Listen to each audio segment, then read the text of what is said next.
Thank you all so much for being here today. I really appreciate you participating in this first public event sponsored by the Center for AI and the Liberal Arts. My name is Anand Rao. I'm a faculty member in Communication Digital Studies, and I'm serving as director of the new Center for AI and the Liberal Arts. The reason why the university thought it was important to develop a center like this is that we recognize that AI is disruptive, it is increasing its influence, it's becoming ubiquitous in terms of certainly digital use and online platforms, but also throughout society.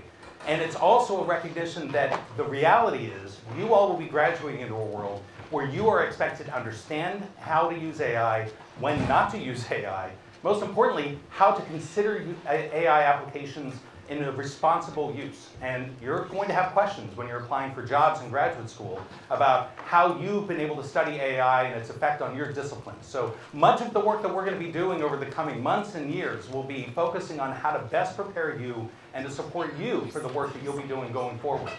This, of course, includes a number of controversial topics. There are a lot of AI tools that I like to use, but I also want to make sure that we're reflective about that use. And so some of the events that we'll be hosting will give us a chance to reflect on that use and talk about some related issues. And today is certainly no exception.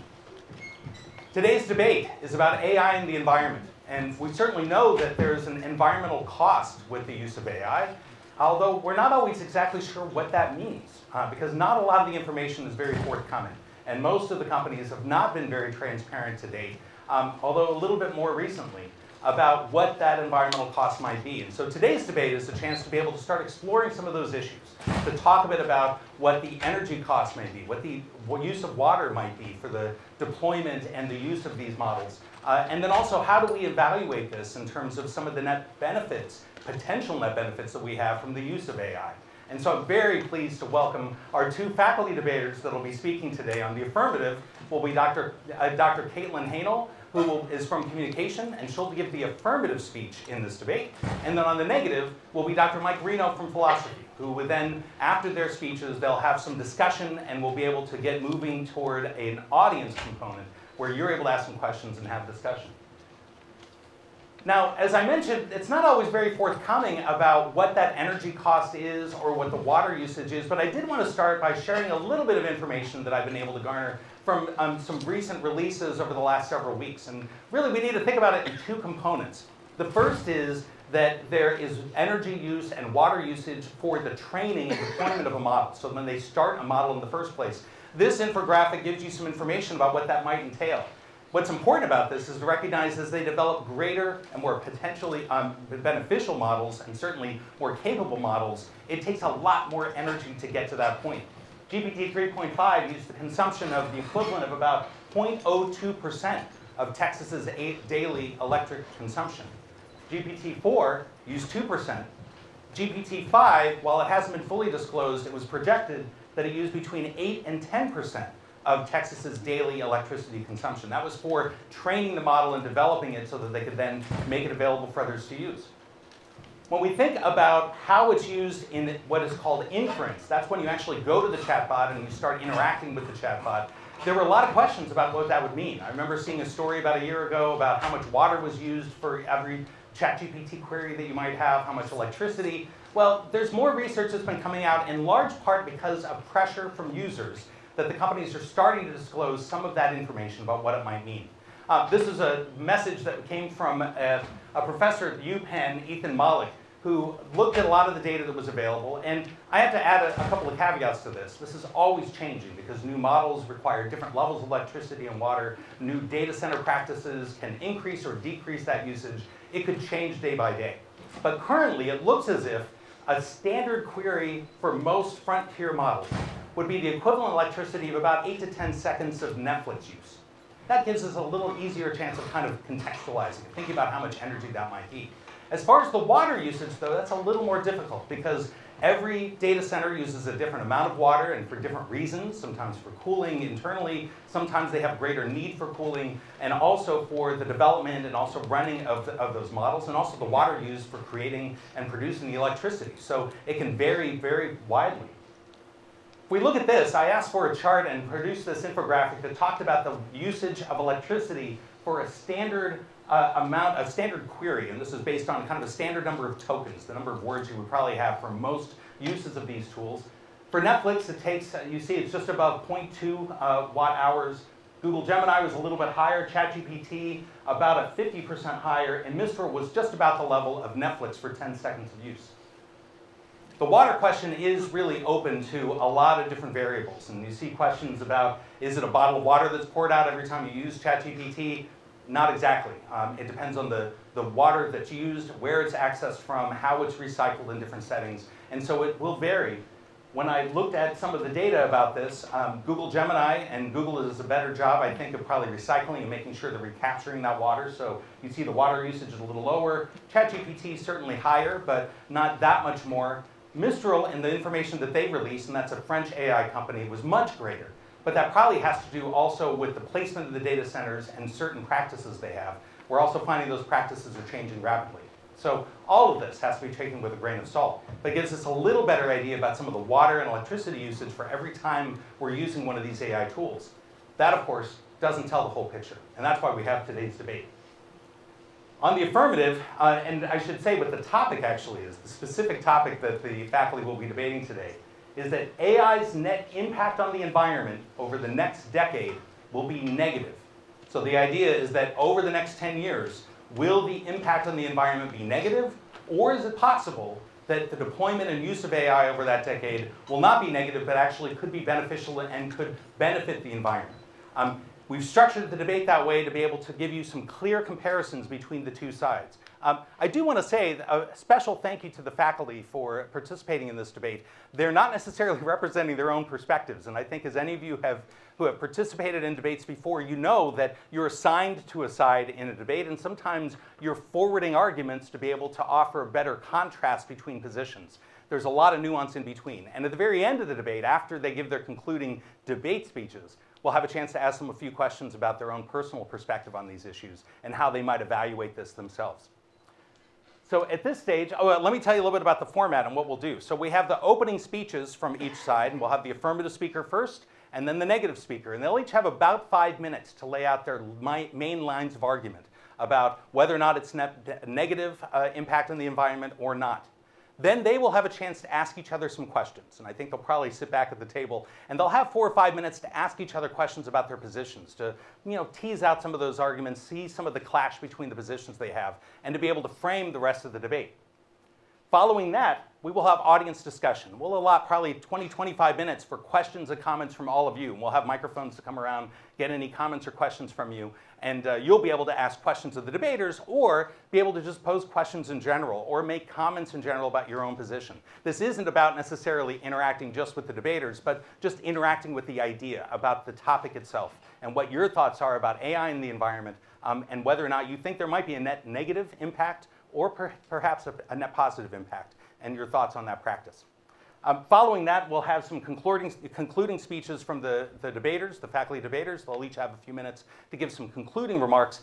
We'll have a very quick survey right after that because I want to see your reaction after the conclusion of the debate itself. And then I'll share the results of those surveys, and then we'll be able to open it up for any other discussion that you might want to have with the faculty debaters. We'll keep it down to as short as we can, probably within about an hour or so.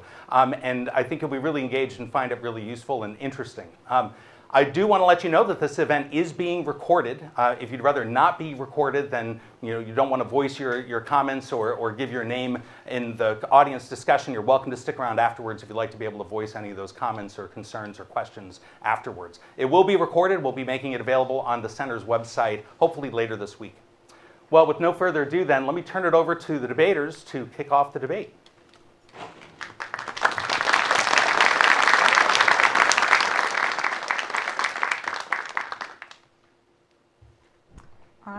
Everyone. Thank you for being here, and thank you, Anand, for having us. Welcome. I'm glad you all could make it out of the rain. Thank you, Dr. Reno, for sharing this debate with me, and thank you, Dr. Rao, for creating this opportunity for us all to come together for this important discussion on AI and the environment. AI is neither artificial nor intelligent. Rather, it is both embodied in material, made from natural resources, fuel, human labor, infrastructure, logistics, histories, and classifications. This is the argument advanced by Dr. Kate Crawford, a research professional at UNC Annenberg, in her timely book, The Atlas of AI. It is with Dr. Crawford's emphasis on understanding AI from this embodied immaterial perspective that I regrettably affirm the resolution that AI's net impact on the environment over the next decade will be negative. My background in rhetorical criticism and environmental communication stems from a desire to study and shape ethical and inclusive world-making. The fact that you all showed up today tells me that, one, there must have been some good extra credit out there, and two, that you too perhaps share this desire to better understand the ethical implications of AI in the environment and how it's shaped our world. So today I'll be introducing 4 arguments in support of the resolution. My first argument is that AI is built on extractive and colonial supply chains. AI hardware depends on critical and rare earth minerals like cobalt, lithium, and graphite, materials which are predicted to run out, and several of them quite soon. Rare earth minerals are often mined in the global south and under exploitative conditions. According to the International Energy Agency, Africa holds 30% of the world's critical minerals, however, captures only 10% of the revenue from their extraction. Mining operations have led to forced evictions, environmental degradation, and labor exploitation. These operations don't just cause environmental harm, they are a continuation of digital colonialism. The AI supply chain reinforces global power imbalances, extracting labor and resources from the majority world countries to benefit Western tech giants, creating sacrifice zones designed with little regard for local communities or sustainability. My second argument is that AI's production and use are environmentally unsustainable. AI systems, especially generative models like ChatGPT, require massive computational resources. These are housed in data centers that, according to the IEA, already consume 1 to 2% of global energy, a figure that is projected to triple by 2030. Additionally, AI data centers are extremely water intensive. Cooling systems consume billions of gallons of fresh water annually, often in drought-prone regions. And this water is diverted from communities already facing shortages, raising serious questions about resource allocation and sustainability.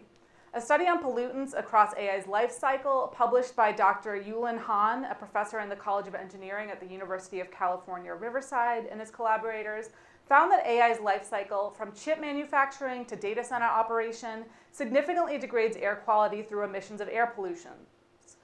Data center and data processing electricity production facilities are disproportionately built in low-income and historically marginalized communities where residents already face elevated pollution burdens. My third argument is that AI accelerates fossil fuel production. While AI has potential for climate mitigation, one of its most profitable and widespread uses today is for fossil fuel expansion. Microsoft, for example, provides AI tools to ExxonMobil and Chevron to optimize drilling and reduce costs. This use of AI undermines global climate goals, widens the gap between low and high income carbon emission sources, and delays the transition to renewables. The emissions enabled by AI in fossil fuel operations are not even counted in tech companies' sustainability reports, creating a dangerous sustainability gap. My fourth argument is that AI is shaped by ownership and ideology. AI is not neutral. It is developed by people and deployed by corporations whose primary goal is to scale and profit, often at whatever cost and without transparency or clear regulations. The race to build bigger, more powerful models has led to neglect of environmental concerns, with sustainability often treated as an afterthought if given consideration at all. Big tech companies are responding to criticisms with technological optimism that we must build these tools to resolve environmental issues like climate change. However, this reflects what can be understood as Jevons paradox. The same technological systems that cause ecological harm are now being framed as the solution. However, we cannot solve ecological collapse with the same logic that is sustaining it. Like Dr. Crawford reminds us, AI is not an immaterial cloud. It is a deeply physical, resource-intensive system and comes with real-world consequences. Today, I've introduced 4 arguments in support of the resolution. First, its supply chains are extractive and colonial. Second, its production is energy and water intensive, and its pollution disproportionately felt in marginalized communities. Third, its most powerful applications are accelerating fossil fuel production rather than enhancing a transition to more sustainable alternatives. And fourth, despite some positive applications of analytical AI to help address the wicked problems of climate change, the overwhelming ideology beyond AI development prioritizes scale over sustainability. For these reasons, I argue that AI's net impact on the environment over the next decade will be negative. Thank you.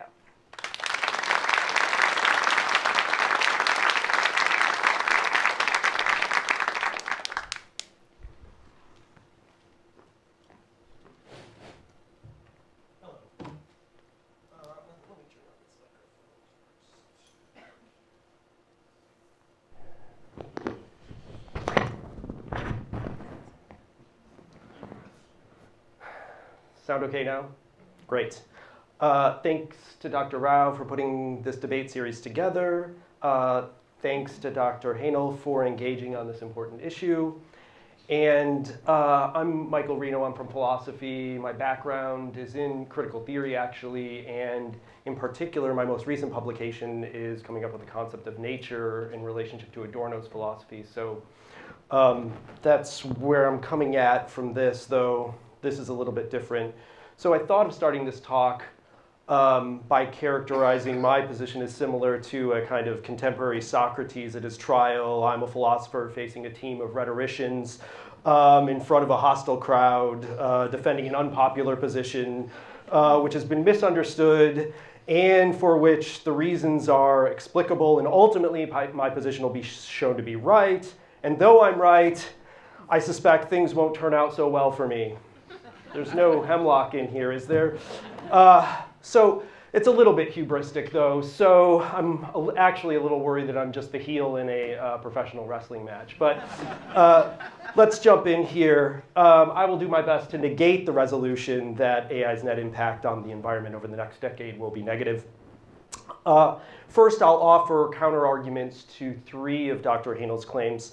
Then I'll turn over to her second claim, which I think is where the heart of the issue is, and that is whether the net benefits of AI are going to be positive or negative.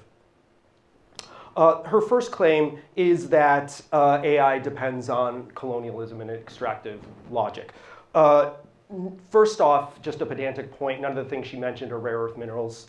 Second of all, rare earth is a misnomer. There are plenty of them, it's just difficult to extract them. Third of all, most rare earth minerals are actually extracted by China, not by, and aren't coming out of the Congo, for example. Lastly, the specific minerals that in question have nothing to do with the hardware that's unique to AI. That is, the GPUs that run AI models are mainly made of aluminum, silicon, copper, plastics, and ceramics, not rare earth metals. So at best, what we have here is the fallacy of division, my logic students, a property of the whole industrial capitalism's extractive logos is applied to the part, the development of AI. Dr. Haynal's third claim, AI is accelerating fossil fuel production. I think this misses the forest for the trees. First, even if this is true, worldwide investment in renewables now dwarfs that of investment in fossil fuel production.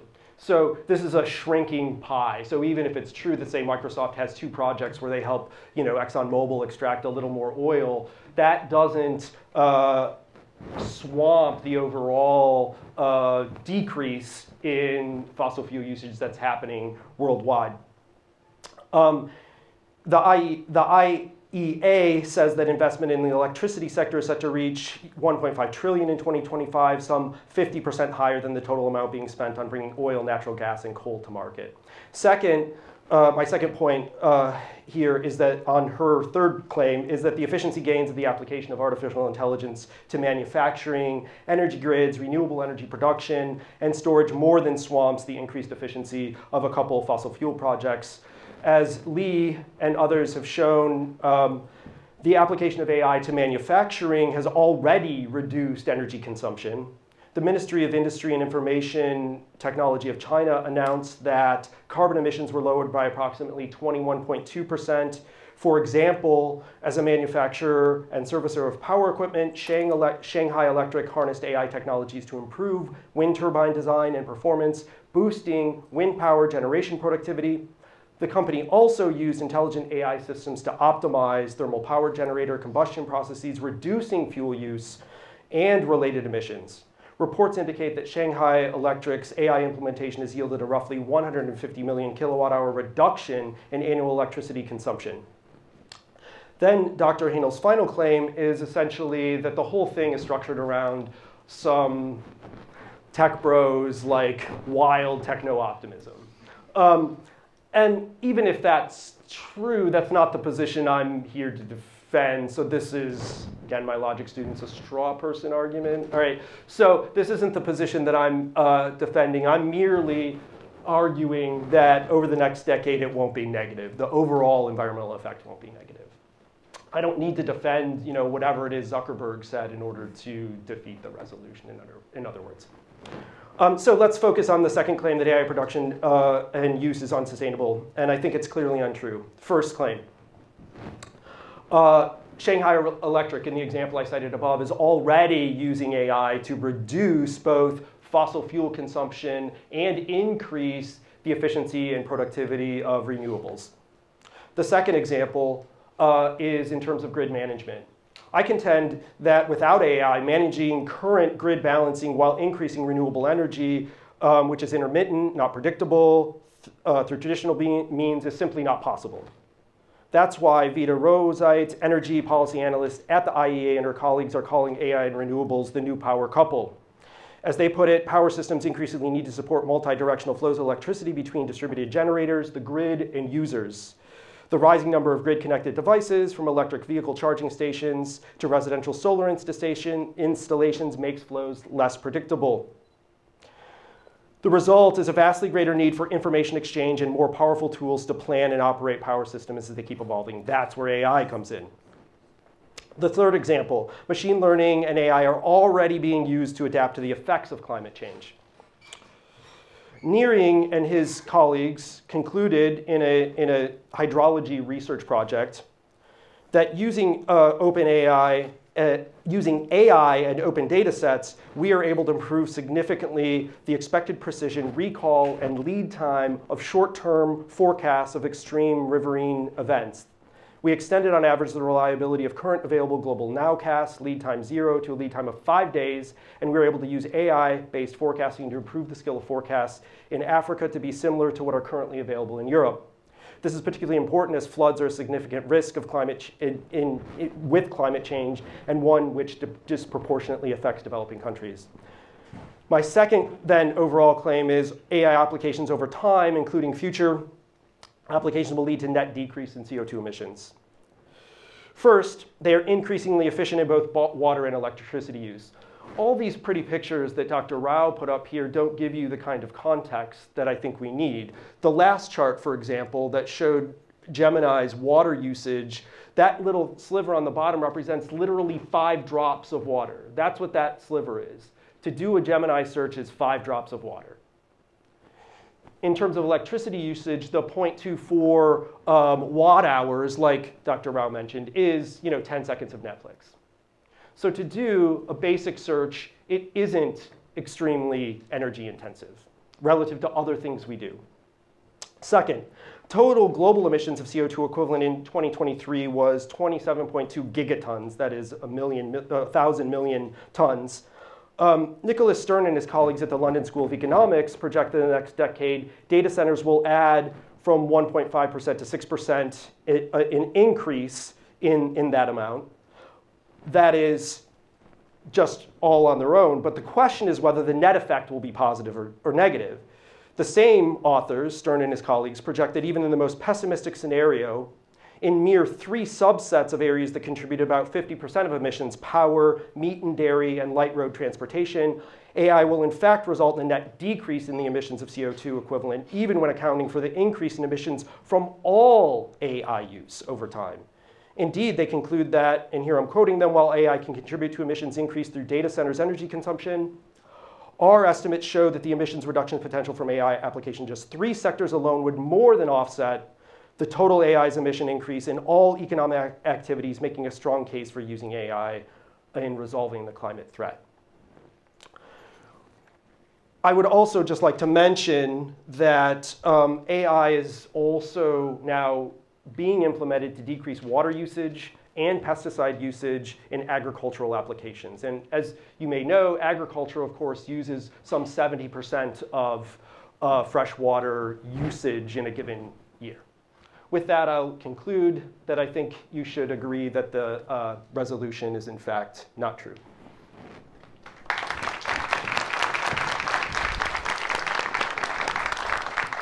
Actually, we have no idea how much time I spent up there. My mic's still on. Well, this is the Q&A, right, Dr. Rao? Yeah, it's hard to keep track of how much time up there. Turn off your mic. Do we need do you want my mic on and her mic on as well? Is that? I think so. Cameron, is that going to work? Why don't we try that and see? Is your mic on? Yeah, I think so. Okay, Yeah. great. Great. Great. Yeah. Do you want to start, or Uh, I can start? Sure. My questions might seem tangential, like, what's the carbon footprint of a leaf blower? True. I think that's a great place to start, right? So while I don't know the carbon footprint of a leaf blower, and I think even the semantics of arguing over the carbon footprint of like your individual Google search or AI search for like a dinner recipe or a workout plan is neither here nor there, right? This is a classic example of greenwashing and kind of the contemporary version of like giving up plastic straws. It's just another excuse for big tech companies to put it back on the consumer that you should be reducing your use of AI platforms while they're off investing in these kinds of massive energy intensive scales of investment. So I don't see how that gets us anywhere in terms of thinking about what the net negative impact is on AI in the future. A question that I have for you is, I think that both of us can agree that there are a lot of great companies out there doing a lot of really great things with AI to harness it for sustainable development. Like there's a lot of neat things taking place out there and a lot of really strong potential for innovation.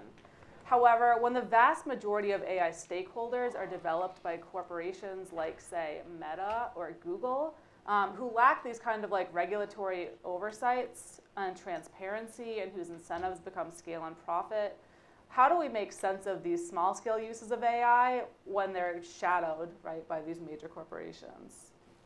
I mean, let me just say a couple things. One is it's not as though there isn't also a leaf blower industry, right? I mean, all these things are sort of a practice, right? It's not just individual consumers. But second, I think, on balance, somebody like Google is actually advancing the cause of transparency. Not every corporation is doing that, right? You're right, like OpenAI, ironically, is a closed book, right? Like we have no idea what exactly they're up to. While, in Google's most recent paper on this very topic, both where Dr. Rao is getting the data about how much energy and water Gemini Pro uses, but they also advocate in that very piece for an expanded conception of like energy and water use, one that is more inclusive of the entire supply chain that is used to produce the energy and water that's involved. In addition, in that paper, they highlight that Google, for example, will shut off the water cooling elements in stressed out water environments, right? So then they will just air cool the stuff at a particular data center. And when you have a certain level of scale, you can just shift it to somewhere where there is water. So I mean, while, I'm not going to stand up here and defend like corporations as some paragon of morality, there are better and worse ones. And the better ones are, in fact, pushing the envelope in the absence of real regulatory anything. So, I don't think it's a lost cause that, say, Google could end up actually decreasing the carbon footprint of the whole chain because they're such a big player in the space. Yeah, for sure. What's the carbon footprint? No, I'm kidding. So one question, and maybe this is for Dr. Rao rather than you. So the training data at the beginning, was that a one-off? So it's like when one day, so they trained for, did it use that much in one day or every day that it trained, or how, like, it's not clear what that data actually is communicating. Like, I'm not clear. I didn't know I was going to be pulled into the debate. Yeah, sorry. Yeah, my understanding is that is the total amount of electricity used for training that particular model. So, not to say it happened in one day, but that is the amount that was used for that time period, and then that is done for that model in terms of the development. So that's a one-off, right? So to train GPT-5, ChatGPT-5, right, it was 1 day of Texas electricity, 10% of 1 day's of Texas's electricity output, right? Yeah, so I do have some thoughts on that. As we think about training data and how we make sense of those kind of numbers, as any statistician in this class knows, it's easy to lie with numbers as well, right? So when we think about how these data sets are presented, I think we should be really cautious and skeptical when pointing to even like these models that are meant to villainize AI, that it's like one bottle of water on the table, and like that's equivalent to what you do when you do your Google search or use your leaf blower, right? Earlier this year, there was a lot of hype around the Chinese company DeepSeek, that they developed this really sustainable, really affordable AI technology, and the numbers were like staggeringly impressive, right? But what we found is over time, that number they were using to describe how much energy came from their training set only reflected about 10% of the total training effort total, or only 10% in comparison with other models and the length of training that they underwent. And actually, once they started opening up that model to the public, it uses about twice as much energy per search than other comparable companies that initially looked like they were, more energy intensive. And in part, that stems from the fact that what happens when you have cheap or free AI technology accessible to a public, and demand skyrockets, right? So suddenly we have a surplus of users, which means we have a surplus of energy, right, that was unexpected, that really is causing these technologies to work in overdrive. So it's really, really tricky to make sense of this question of AI in the environment just by a few charts that try and get at what kind of statistical data is out there for training versus usage. That's why you have to pay for it. There you go, right? So, that's part of it, right? If you want to see the environmental footprint decrease, one argument is that you need to decrease the number of users. You have to drive up the cost is one way to drive down energy consumption. The more free it is, the more people show up, the more energy it takes. I guess one final question I would ask is, I think that we see,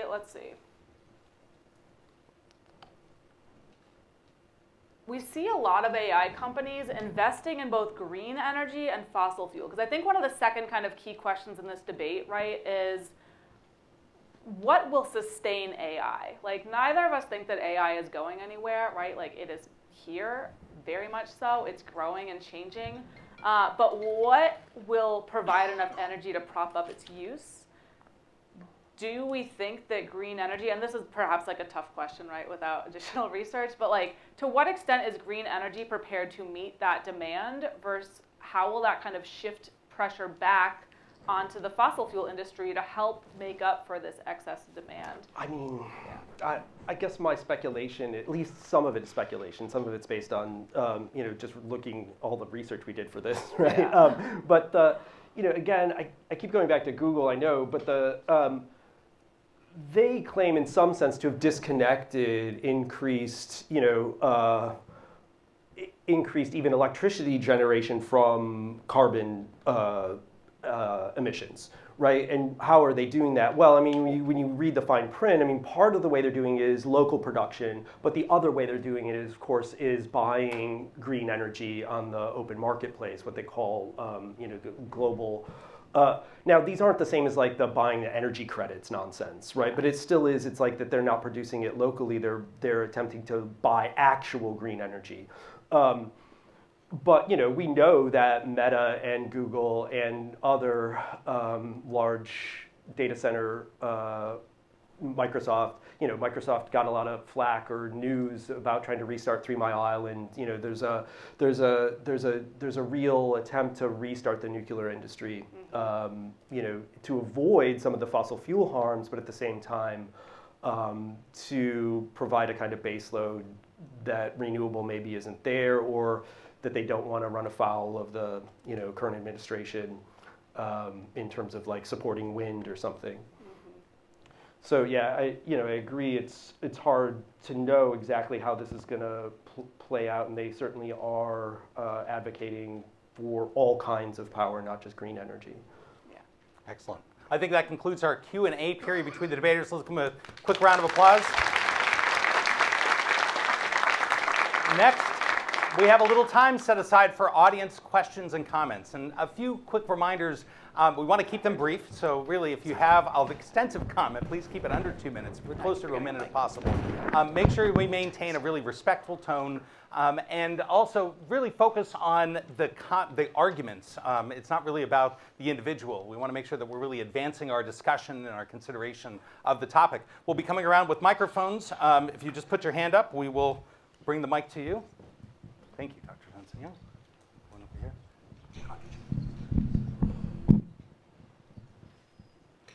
Guess I'm sorry. All right, I'll just make this quick. So this is more about like the energy consumption part of like AI and the data centers and stuff. Like I get like water, but I'm just more like scratching my head on how that really works in terms of like how do we use water in terms of like AI? Is it just like turns into AI waste or something like that? I'm not sure, and I'm a little confused by that, and I would like that to be like clarified. Your question is how is water used across like AI's life cycle essentially? So I guess I'll preface this a little bit with the fact that Dr. Reno and I are, as informed as we can be. My understanding though, right, is that water shapes the development of AI throughout its life cycle, right? So this begins back with like extractivism and all of these like actual minerals and things that are required to go into that production. So it starts at the moment of conception of these technologies and the parts that put them together all the way through data centers.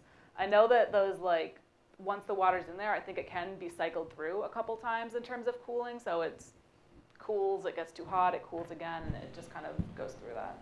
But it does have to be very pure water. So it's not just that any old water can be used in these places and systems.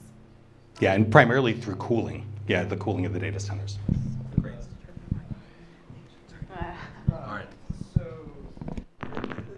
Right, Dr. Haynal's correct. At least on the level of the production of the wafers, say, a good chunk of the high-end ones are produced in Taiwan, and when there was a drought there, they were running into trouble producing at the rate that they needed to produce at. So water is used both in the production of the chips and then to cool the chips. But like I mentioned, you can use, if need be, you can air cool the chips, and you can use other substances too. Like, this is actually coming out of like cryptocurrency of all things, right? Of like just submerging the whole apparatus in a non-conductive liquid that is more efficient at cooling than water. And I don't know what the end footprint of that might be, what the chemical, but it avoids using like a precious water resource locally. Great. We have the next question. So both of you talked about specifically energy usage and water usage in regards to AI and data centers, all of that. What about deforestation that comes with having to build the data centers and the loss of biodiversity and loss of life through animals and trees and other sorts of that nature when data centers are being built? How is that going to impact the environment?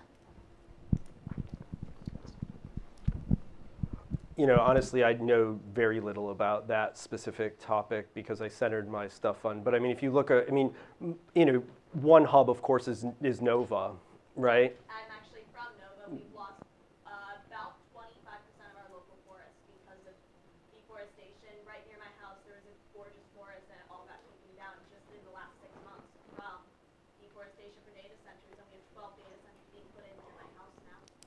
I mean, not to be a total jerk about this, but this is why I think this gets more uptake than, say, other things, and it's because it affects people in relatively affluent places like Nova, rather than say Memphis, although Memphis has a case too, and the problem isn't deforestation. The problem is that the data centers suck, right? But yes, I mean, like I said, I don't know the specifics of like what I guess I'm skeptical that the Nova forests are like special in a deep way, except to the people who live there, and that matters. But the question is overall, this is progress, right? terrible answer. Yeah, I could see why he wants to drink hemlock.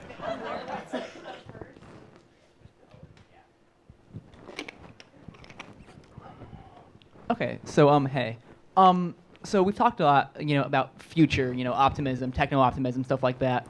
But I mean, as they said, I've read reports of these data centers when they're put in communities. The water pressure, for instance, is at a uselessly low level. So I guess my more general question is, how are we to square the negative impact on our communities today from AI use with potential growth in the future that may or may not even be there?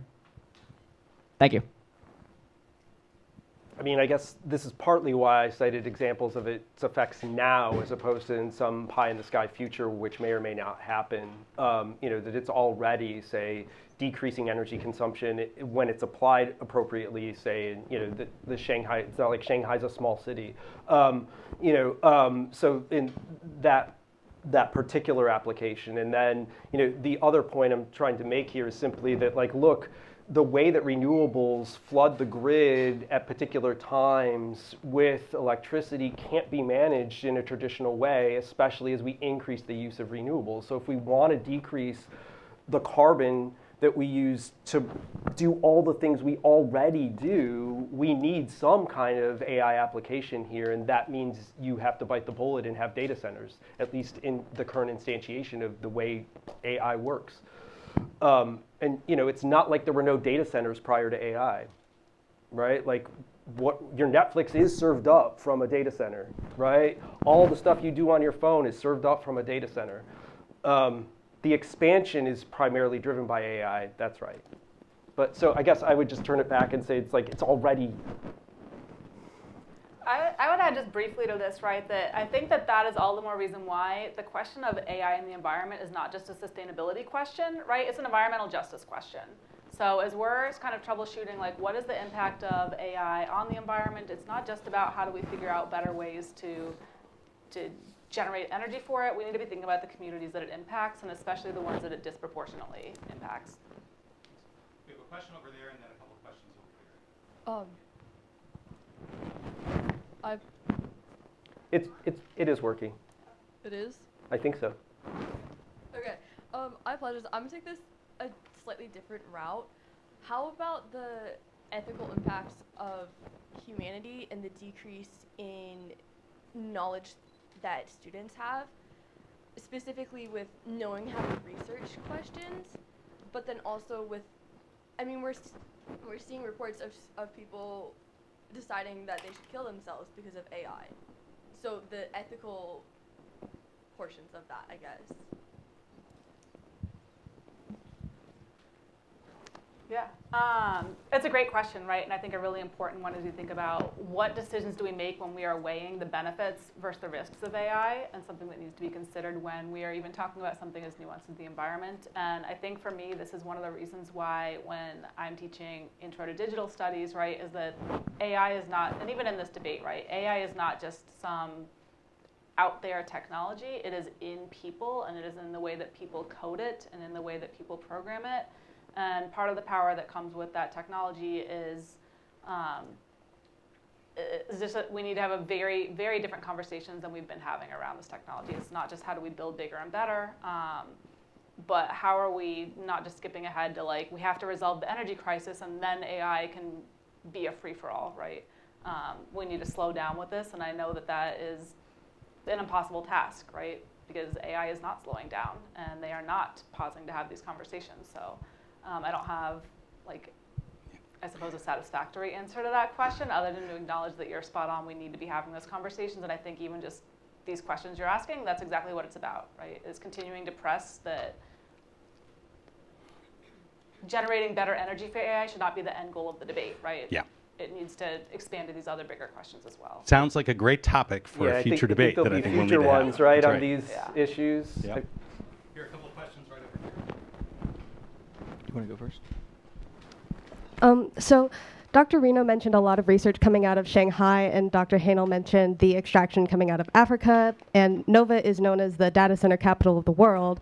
So my question, I guess, is what countries are investing the most in AI, and where is their development actually happening? Is it in those countries, or is it in other nations?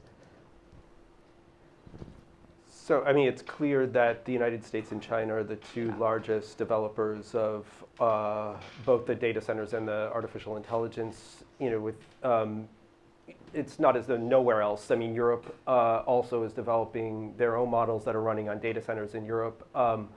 But I mean, in the United States, the models are running on U.S. data centers, and in China on Chinese data centers. For whatever that's worth, the chips are produced like Dr. Haynal is pointing out, it's a worldwide kind of supply chain. Though, I can cite some examples where artificial intelligence has been applied in Africa to great effect. One from the first speech I gave, where flood prediction has gotten much better with the problem is there's no there's no data recording going on like there is here, right? And so they need to use satellite and then AI to forecast flood events. And that apparently they got it to be just as effective as, say, European models for flood prediction, which is really important. When you're in a small community and you farm and you live next to a river. And the other example is this tractor AI sort of program in sub-Saharan Africa has been implemented to increase yields, right? So here it's data about moisture and things like that are integrated into the tractors, and so then they know when to use irrigation, when to how to use their tractors most efficiently, things like this. So that would probably be, though, pushed back to U.S. data centers, I would imagine, or European data centers. We have time for one last question. Sorry. All right. So my name's Donald, and for context, I did a literally year-long research project with the sociology department last year, both semesters, on the impacts of AI in the environment. And specifically what I did is I researched a bunch of data points and then actually spoke with elected officials across Northern Virginia to see how they talk about it. So I have a lot of data points that I think are very important to consider, and then I actually do have a question at the end of it. So my overarching point is it's about data centers, but also AI, because data centers are a huge part of AI. So currently in the state of Virginia, data centers are not operating at max capacity, and they won't be for at least 8 years. This is because Dominion does not have the infrastructure. So all of the data centers that we're hearing about, which are already causing tremendous environmental harm, that's them operating at not even 50% capacity, okay? So just imagine the impact when they do go up to 100, right? For some more points, Dominion's entire wind energy project, because there was a lot of talk about oh, well, currently it's on fossil fuels, but later we'll use renewable energy, right? Well, Dominion's entire wind energy project, which I'm pretty sure is across multiple states, can power 1 mega data center, about 66,000 homes, energy equivalent.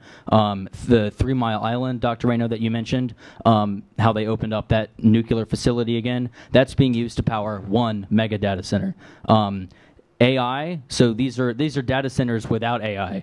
AI is expected to cause a 160% energy increase on top of the current energy demand. So these are insane amounts of energy. Going back to the thing about how Dominion doesn't have the infrastructure, yes, they are doing more renewable projects, but they're also opening coal plants that have been shut down for years, opening those back up, because that's the energy reality. There's not really enough energy, period, and there's certainly not enough renewable energy. And so when I spoke with elected officials, I can't name their names for confidentiality reasons, multiple of them, even ones that were stated, hey, I'm pro AI, pro data center, multiple of them stated that at the rate that we're going, we are going to shoot past the goals and standards as outlined in the Virginia Clean Economy Act, i.e., we're going to be 100% carbon neutral by 2050. If we continue at our pace, which we certainly are going to do, building data centers and AI, we're not gonna make those goals. So, Dr. Reno, I guess this is mostly directed at you. Your argument, I think, was that AI is being used to reduce fossil fuel use, and I'm asking you, like, how specifically? Because compared to everything I just listed, those are all the things against, and this came up a lot when I spoke with the elected officials. People always say, oh, yeah, well, we'll use AI to compute and whatever. But I'm asking, how specifically is that going to happen? Because I'm just not convinced. So first off, let me just correct you on you said 66,000 homes. It's 660,000 homes. You're off by a factor of 10 in terms of what the Dominion's offshore program will produce when it's operational next year. But, you know, I gave you specific examples of the way in which it reduces, and neither you nor I are like, you know, an electrical engineer who knows how, say, to manage an electrical grid. But what the experts say is that it's literally impossible to manage the grid without some kind of artificial intelligence tools when you have increasing renewables coming in there. It's easier when you have, like, you know, just something that puts out the same amount of power no matter what. Right? But it's much harder when you have things like wind power that, you know, only produces when the wind blows, or solar when the sun shines, et cetera. And so you need artificial intelligence tools in order to manage the grid. So that's sort of one way in which it immediately is already being used to allow us to put renewables into the grid we already have without, say, upgrading the grid in various ways.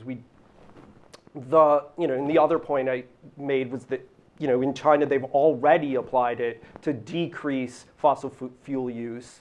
So, I mean, the story there is that manufacturing can become much more efficient. That's one story that they're telling.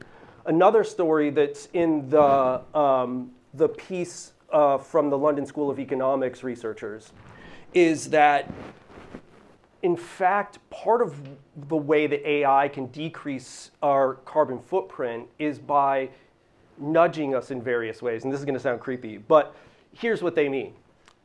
Well, you know, with AlphaFold from Google, right, where you have all these new ways of making they now have how all proteins fold, or at least a good chunk of them, right?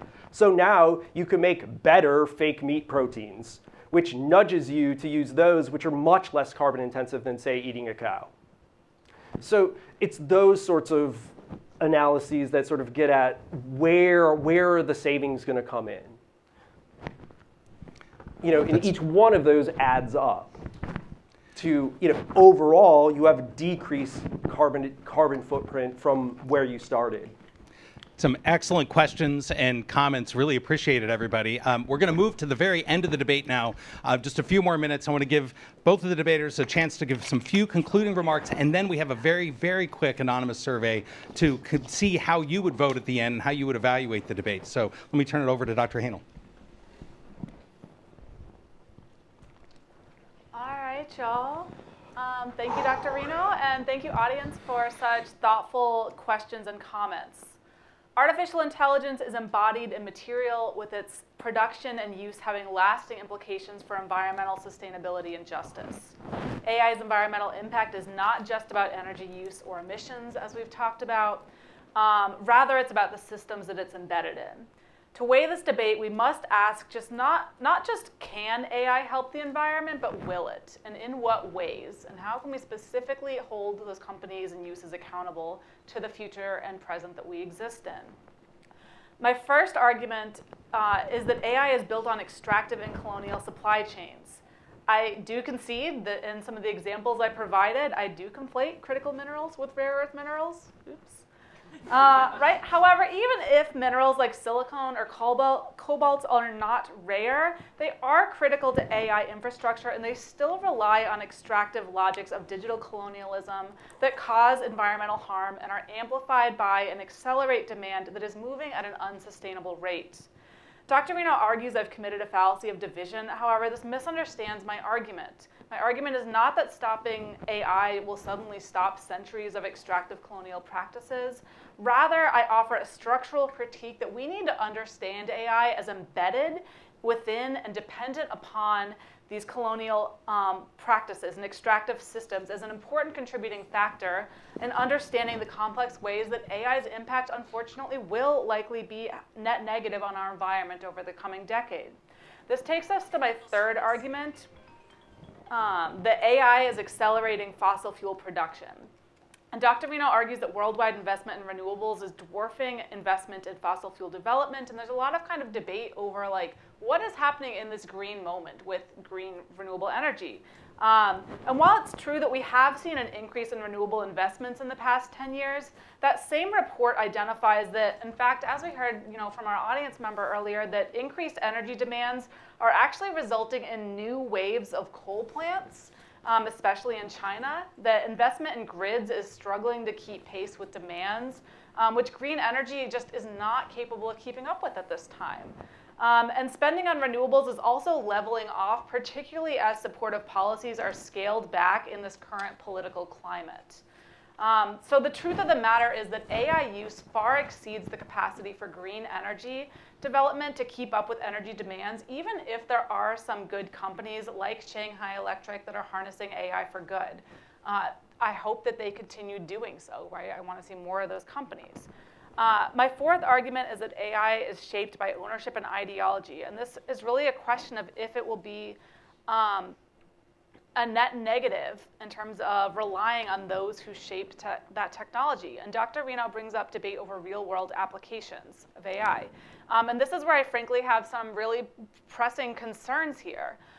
Remember that the vast majority of large-scale AI corporations' primary goal is to scale and profit, often at the expense of the environment, right, and of people and places without transparency or clear regulations.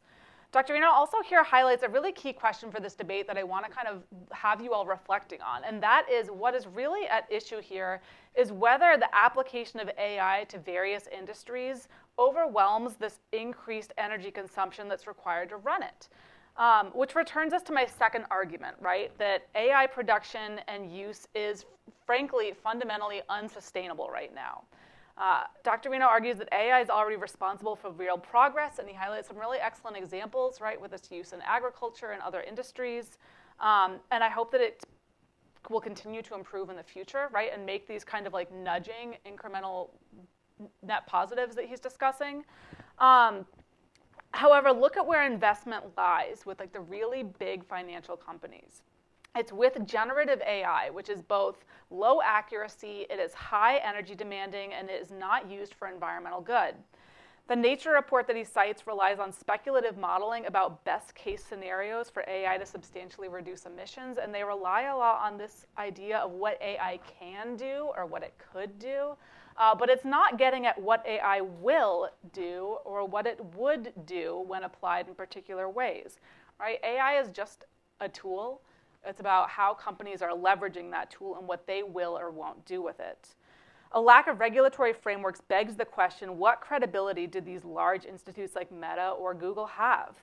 Adherence to techno-optimism narratives lead to national and international laws to undervalue this need for structural change in our socioeconomic systems, truly needed for climate change mitigation and adaptation. I would love for these predictions to be right? Like, I hate to be on this side of the debate.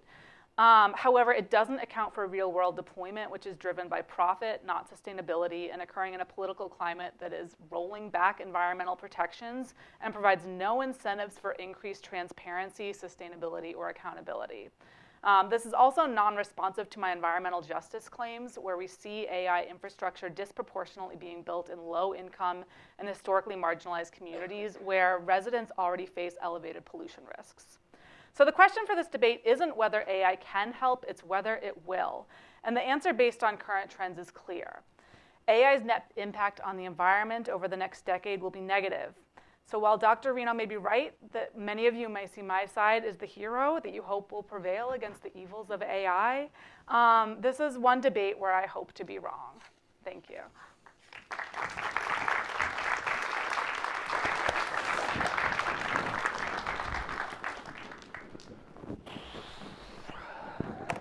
Feeling more like the heel. All right, so let me just frame this here at the end for you. I think the one way to think about this is AI, while it is significant in terms of the increased amount of energy that will be required to power AI, Dr. Haynal is not wrong about that. It's still a tiny percentage of the overall energy use that a country like the United States engages in. So most of the criticisms that she's making aren't specific to AI. They have sort of marginally to do with AI simply because it's the hot topic right now and it affects people's in the room's backyard, right? So I don't think it's the case, in fact, that most data centers are built in areas where people are, less well off. In fact, the whole reason why it's a hot topic and data centers are getting a lot of attention is, in fact, that they're not. They're built in places like Nova that are relatively well off. And so why? Because they need a workforce that is educated in all of this in relationship to some of these programs. So I don't think that the issue is necessarily one of environmental justice in the same way that Dr. Haynal is talking through. And in fact, we see real benefits from AI in areas that have been neglected, like adapting to the problems of climate change, like flooding, the example I gave, or increasing agricultural yields with no ability to, say, buy more fertilizer or inputs by just using the tractor you have more efficiently. So I think that there are environmental justice implications of AI, but the examples we have are, in fact, positive rather than negative. No, they don't solve, like, settler colonialism. They don't solve extractive capitalism, but they're a little less bad than the thing we had started with, which was those things. Finally, I think I just want to re-emphasize that the projections about the overall effect of AI over a decade are by their nature speculative. But that doesn't mean I think that they're pie in the sky either. So the London School of Economics, the one that Dr. Haynal referred to as the Nature study, I was only using the most pessimistic projection. And that still, in their most pessimistic projection, has AI overall decreasing the amount of carbon emissions, or at least carbon equivalent emissions. And that is, all that's accounting for the worst AI, which of course is the one you're most familiar with, generative AI, right? I mean, so I will concede the point that generative AI is much less useful than, what you might call analytic AI. And that's what all these things that I'm referring to as like success stories are all using, right? Which is like, machine learning that engages in systematic understanding of patterns that would be invisible to the human, a human researcher otherwise, so that, say, the grid can be managed, the tractor can be used more efficiently, we can adjust the wind turbines appropriately to get an extra 10% out of them. All of these are analytic AI and not the AI that you see in front of you. Maybe the answer is to sort of, jack up the price on generative AI, or, stop using it altogether. But these other uses, I think, will significantly decrease the effect on the environment over time. That is, negate the overall benefit. Overall, there will be benefit rather than detriment from AI usage. Thanks.